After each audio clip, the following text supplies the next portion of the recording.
Hello, friends of Marlowe.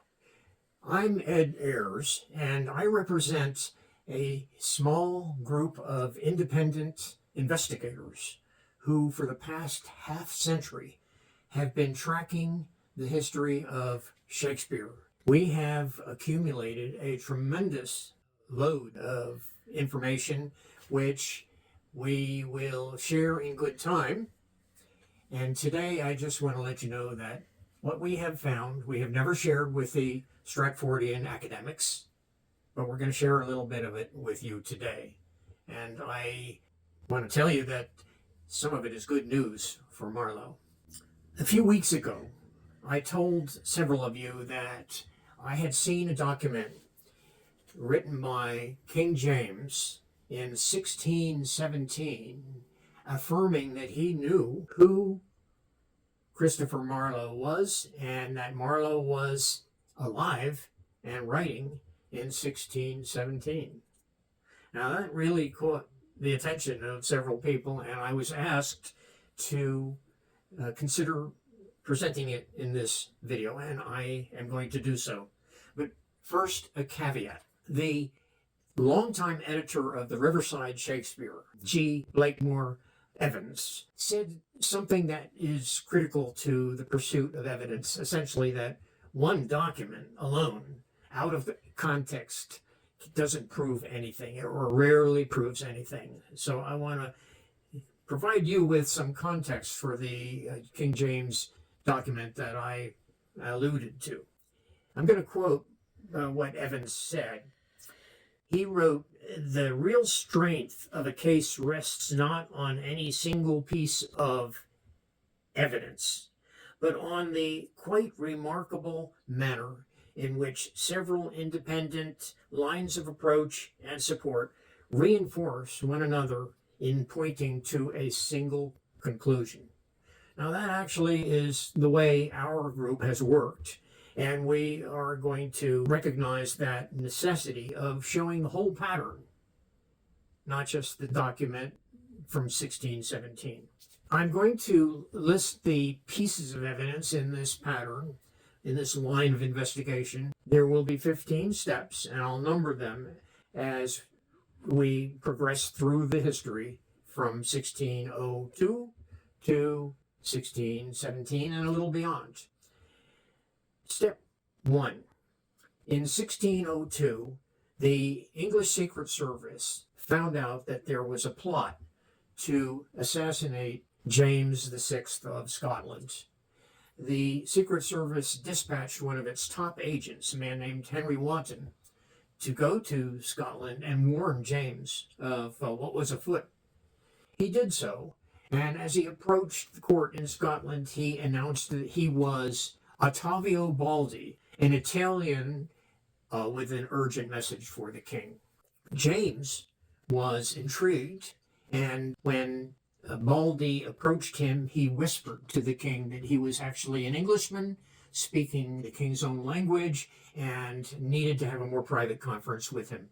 James agreed, and in that conference, Wotton told him of the plot, and the plot was very quickly busted.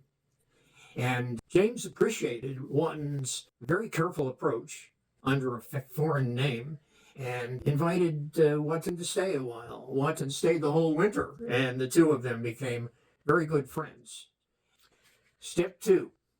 In 1603, Queen Elizabeth died, and James, of course, came to England to be the new king, James I of England. And it was just a few days after the Queen died that James received a letter in which was inserted a message, a cryptic message from Francis Bacon saying, "So desiring you to be good to concealed poets." Now, I don't know whether James understood what that meant. He may not have, but if he didn't, he soon would. Step 3. The Secret Service gave James, the new king, a fairly comprehensive briefing about things that he may not have known, but needed to know. The briefing had two main parts. First was explaining to James that the reported death of Christopher Marlowe, not a long time beforehand, had been staged and was a fake event that had been staged by Elizabeth's Secret Service in order to save Christopher Marlowe's life. Marlowe had been under arrest. Prosecutors were taking him to the Star Chamber. He was likely to be condemned to death.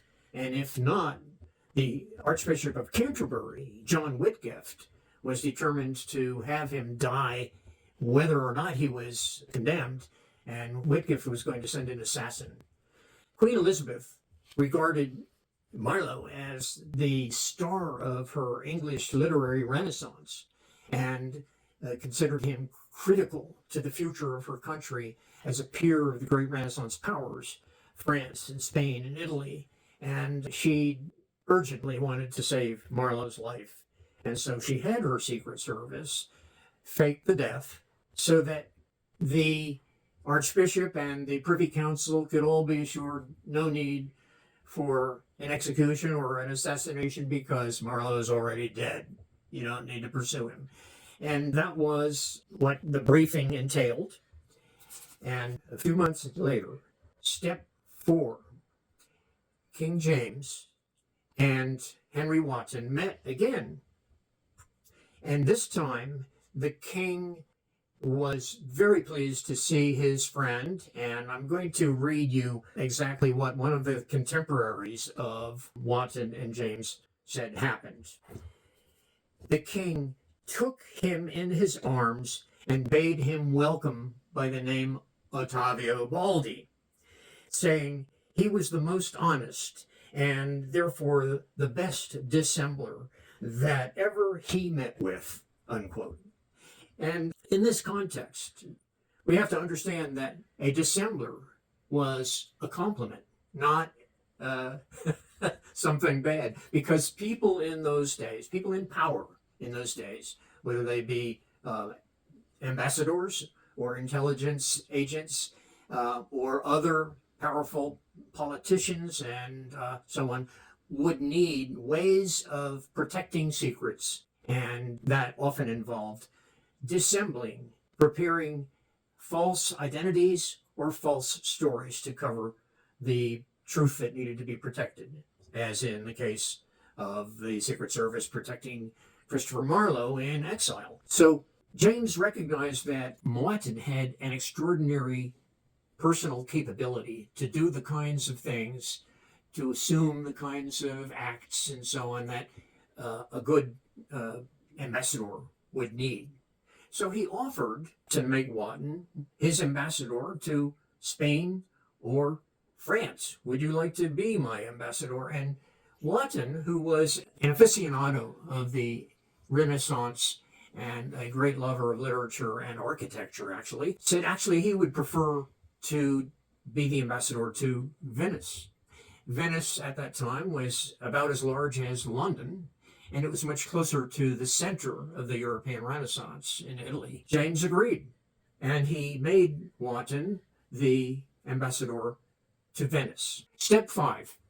Wotton wrote a letter to the Secretary of State, Robert Naunton, in which he named the people who would be coming to work for him in the embassy in Venice.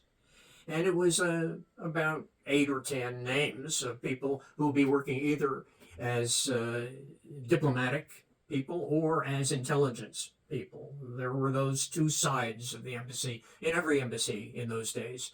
And it was necessary, of course, that the people have certain qualifications in order to do those things. He listed the names of the people, and one of the names was unfamiliar to us. He wrote that his Italian secretary, that would be his right-hand man, his top deputy in the embassy, would be a man named Gregorio de Monti.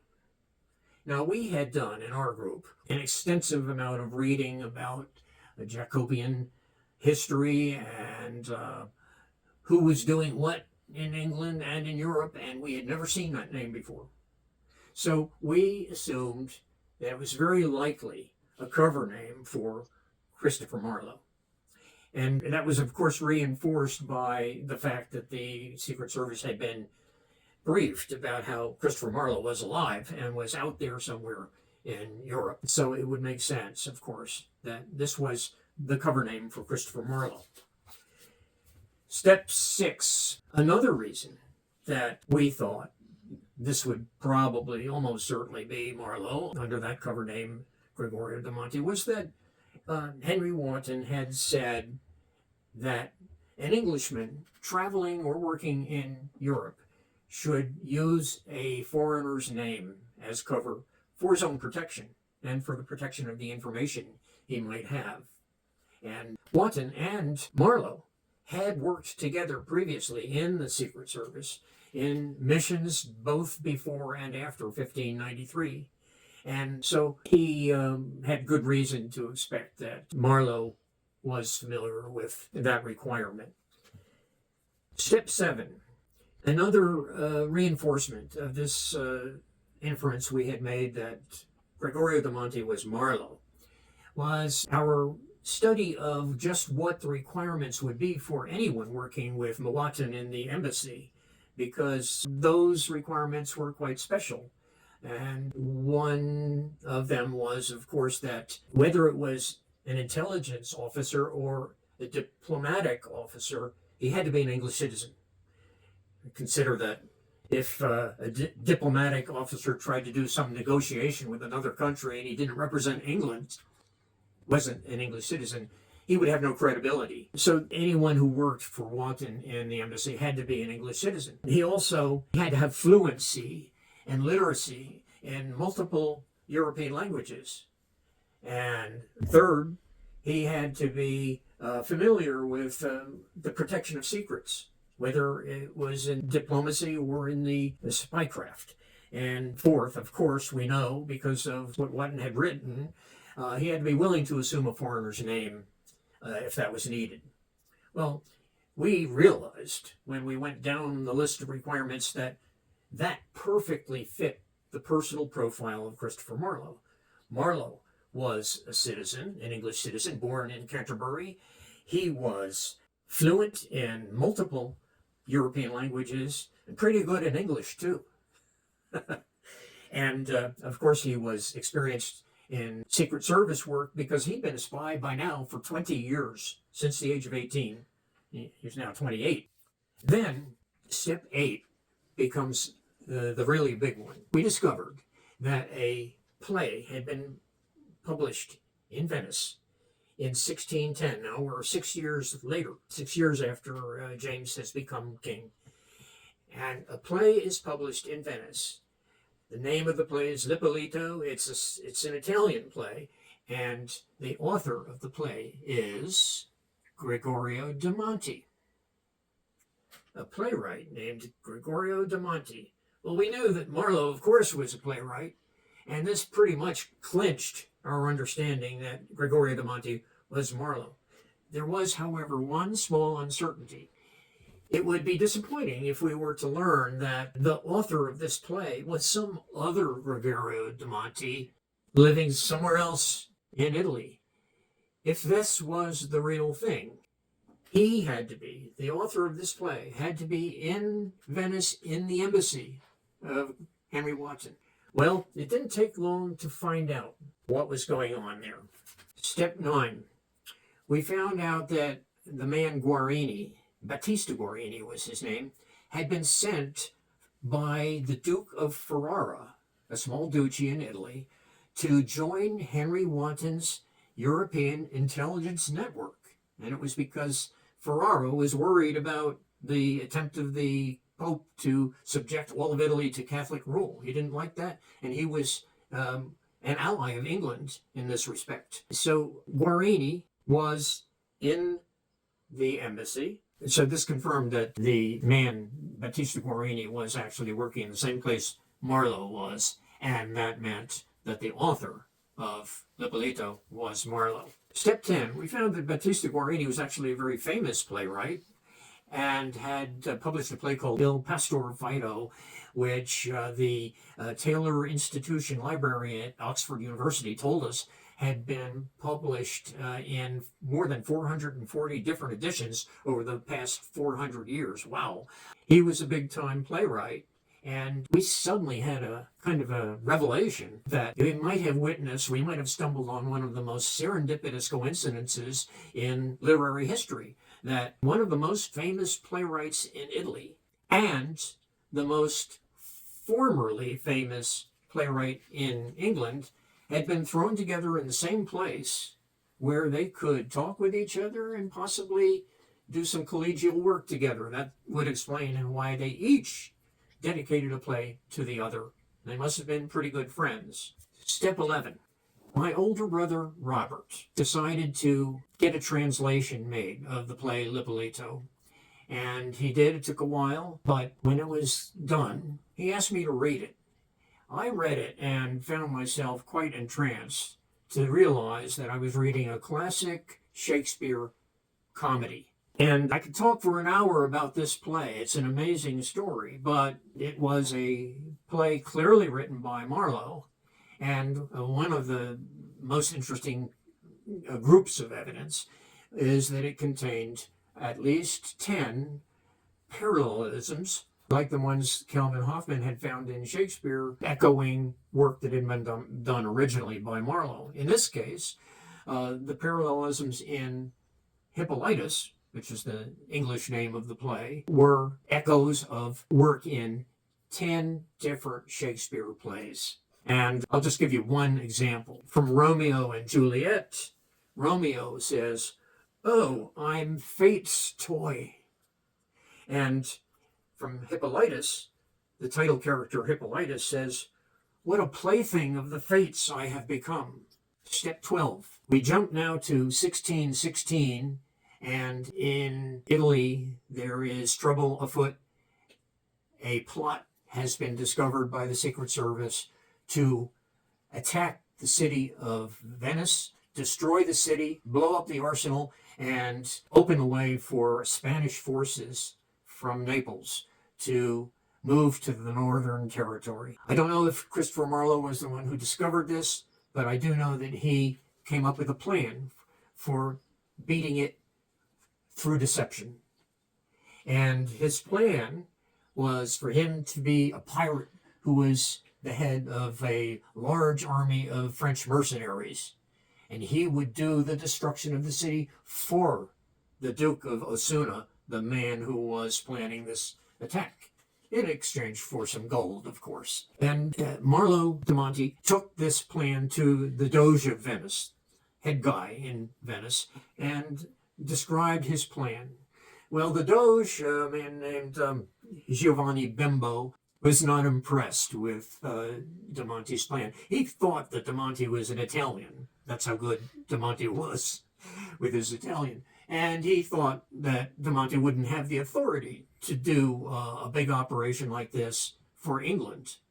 But he was intrigued, and he said to de Monte that if he could get the King of England to attest that he was in fact authorized to do this, that he would approve it.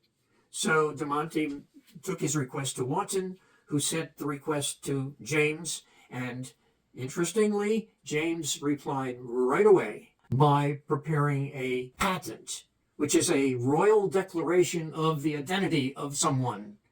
And his patent said that de Monte was a loyal and trustworthy member of the king's own service, and that he could be trusted to do this operation. The patent was delivered to the Doge, and I can't tell you the story of the sting right now. It would take a little too much time, but it was a spectacular success. Step 14. That document, the patent, confirms that James knew who de Monte was, that he was Marlowe, but the Secret Service never allowed themselves to use the name Marlowe because that was a part of their protocol and iron requirement to keep Marlowe's name out of the public. Step 15. I should reiterate that this patent was not an isolated document. There's a lot of context which I've shared with you, but there were other documents at that time which point in the same direction. One of them was a letter that Wotton wrote to Secretary of State Naunton, in which he said that he was exhausted, understandably, and that he needed to take a sabbatical. But he wanted to assure the Secretary of State, who could in turn assure James, that Gregorio da Monte was very capable of standing in for him as interim ambassador during the time that he was gone. And just jumping ahead to a little bit of history, that's what happened. Gregorio da Monte became the invisible but actual interim ambassador of Venice for more than a year, for the full year of 1620. In part of his letter to Naunton, Wotton wrote, "Whereof he, da Monte, likewise hath a testimony from his majesty, under his royal hand, sent him in the time of Sir Ralph Winwood, for his better encouragement, after my predecessor and myself had represented his good deservings." I don't know where that letter is. I think I know, but that's a letter directly from James to da Monte, to Marlowe. Finally, I want to emphasize that this is just a small fraction of the evidence our group has accumulated over the years. And what it shows definitively is that Christopher Marlowe lived for 28 years after his reported death in Deptford. This is the story of Shakespeare, and I hope we can bring it back to public recognition. Thanks so much for joining me today.